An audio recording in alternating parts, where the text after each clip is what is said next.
इस वक्त की बड़ी खबर मेरठ से आ रही है। कपसाड़ मर्डर किडनैप केस में बिग ब्रेकिंग सामने आई है। आरोपी पारस हरिद्वार से गिरफ्तार, अपहृत युवती भी हुई बरामद। बता दें कि मेरठ के थाना सरदना क्षेत्र के कपसाड़ गांव में अनुसूचित जाति की महिला की निर्मम हत्या और उसकी बेटी के अपहरण के सनसनीखेज मामले में पुलिस को बड़ी सफलता हाथ लगी है। मुख्य आरोपी पारस को हरिद्वार से गिरफ्तार किया गया है, जबकि अपहृत युवती को सकुशल बरामद कर लिया गया है। इस संयुक्त कार्रवाई को मेरठ और सहारनपुर पुलिस की टीमों ने अंजाम दिया है। पुलिस अधिकारियों के अनुसार घटना के बाद से ही परिजनों, रिश्तेदारों और आसपास के लोगों से गहन पूछताछ की जा रही थी। इसी दौरान मिले अहम सुरागों और तकनीकी इनपुट के आधार पर आरोपी की लोकेशन ट्रेस की गई, जिसके बाद हरिद्वार में दबिश देकर उसे गिरफ्तार किया गया। उसी कार्रवाई में अपहृत युवती की भी बरामदगी की गई है, ऐसा एसएसपी मेरठ ने बयान दिया है। एसएसपी मेरठ विपिन टाड़ा ने बताया है कि प्रारंभिक जांच में अभी कुछ नहीं कहा जाएगा, जबकि युवती के बयान और जांच के आधार पर उसके बालिग या नाबालिग होने की बात पर बात की जाएगी। ऐसे में पीड़िता के बयान अत्यंत महत्वपूर्ण होंगे। पुलिस युवती के बयान दर्ज कराने के बाद मेडिकल परीक्षण सहित सभी वैधानिक प्रक्रिया पूरी कर कानून के अनुसार आगे की सख्त कार्रवाई करेगी।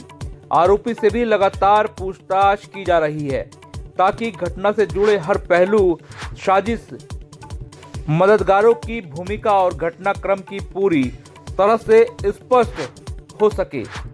इस जघन्य वारदात के बाद इलाके में भारी तनाव का माहौल रहा। राजनीतिक दलों और सामाजिक संगठनों ने भी पीड़ित परिवार को न्याय दिलाने की मांग उठाई थी। पुलिस का कहना है कि मामले में कोई भी दोषी बख्शा नहीं जाएगा और जांच पूरी तरीके से पारदर्शिता के साथ आगे बढ़ाई जा रही है। बरामदगी और गिरफ्तारी के बाद गांव में, जिले में कानून व्यवस्था को लेकर अतिरिक्त सतर्कता बरती जा रही है। पुलिस ने भरोसा दिलाया है कि पीड़ित परिवार को सुरक्षा दी जाएगी और फास्ट ट्रैक कार्रवाई सुनिश्चित की जाएगी। आपको बता दें, एसएसपी मेरठ विपिन टाड़ा ने यह भी कहा कि माहौल किसी को खराब करने नहीं दिया जाएगा। अगर कोई माहौल खराब करता है तो निश्चित तौर पर उस पर कार्रवाई की जाएगी। तत्परता से की है और अभियुक्त गिरफ्तार हुआ है और अपहृता बरामद हुई है। इसमें आगे जो भी विधिक कार्यवाही है वो की जा रही है और किसी भी व्यक्ति को शांति व्यवस्था खराब करने के लिए अनुमति नहीं दी जाएगी और अगर कोई करता है या कोई प्रयास करेगा, किसी की वजह से गड़बड़ी हुई तो उसमें कार्यवाही भी की जाएगी। सर ये दोनों कहां से बरामद करे गए हैं और अभी तक पूछताछ में क्या सामने आया है? जी, इसमें मेरठ और सहारनपुर पुलिस ने इसको, जो दोनों अभियुक्त और युवती है, इनको बरामद किया है और इसमें तत्परता से कार्रवाई की गई। कई दिनों से हमने इलेक्ट्रॉनिक सर्विलेंस, मैनुअल मुखबिरी, परिजनों से पूछताछ, पड़ोसियों से पूछताछ इत्यादि के आधार पर मेरठ पुलिस को ये सुराग मिले थे, जिसके आधार पर कार्रवाई करते हुए ये सफलता प्राप्त हुई है। इसमें फिलहाल अभी हम इनसे पूछताछ करेंगे और जो भी चीजें सामने आएंगी विधि अनुसार उसमें कार्रवाई आगे। सर ये लोग बरामद कहां से, कहां चले गए थे? नाबालिग बताया गया था। इस बात में सर ये थोड़ा सा कंफ्यूजन है लड़की का कि नाबालिग। जैसा मैंने आपको बताया, अभी बरामद हुए हैं, तो जो भी युवती का बयान है, जो भी इसमें कार्रवाई है, विधिक कार्रवाई, वो नियमानुसार की जाएगी और सारी चीजों से आपको अवगत कराया जाएगा। गौरतलब है कि इस पूरे मामले को लेकर सपा, बसपा, असपा, कांग्रेस, सभी पार्टियों के नेता लगे हुए थे, जबकि समाजवादी पार्टी इस पूरे मामले को शुरू से लेकर चल रही है। और आज सुबह समाजवादी पार्टी के एससी सांसद रामजी लाल सुमन भी मेरठ में पहुंचने की कोशिश करते नजर आए, लेकिन पुलिस प्रशासन ने उन्हें काशी टोल प्लाजा से आगे नहीं जाने दिया, जिसके चलते समाजवादी पार्टी के नेता कार्यकर्ताओं ने हंगामा किया और धरना देकर मौके पर ही बैठ गए,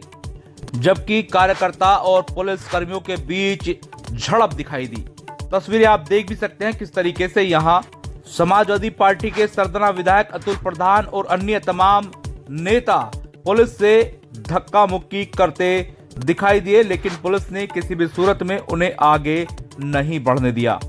इतना ही नहीं, इस सब के बाद शाम ढलते ढलते आजाद समाज पार्टी के राष्ट्रीय अध्यक्ष चंद्रशेखर आजाद भी भागते दौड़ते और पुलिस द्वारा रोके जाते रहे, लेकिन उसके बाद भी काशी टोल प्लाजा पर पहुंच गए। यहां अपने कार्यकर्ताओं से बातचीत के बाद चंद्रशेखर आजाद ने तमाम अधिकारियों से बात की। काशी टोल प्लाजा प्रांगण में बात करते रहे, लेकिन बाद में जब चंद्रशेखर आजाद परिवार से मिलने के लिए जिद पर अड़ गए, उसके बाद एसएसपी मेरठ विपिन ताड़ा के आदेश पर उन्हें हिरासत में ले लिया गया और गाजियाबाद भेज दिया गया।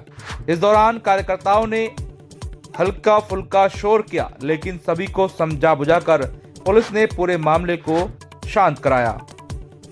इस पूरे मामले पर हो रही राजनीति पर भी कहीं न कहीं अब विराम लगता नजर आ रहा है, क्योंकि सभी की मांग थी कि अपहृत बेटी को बरामद किया जाए, जबकि आरोपी को गिरफ्तार किया जाए और ऐसे में उस पर कड़ी कार्रवाई की जाए।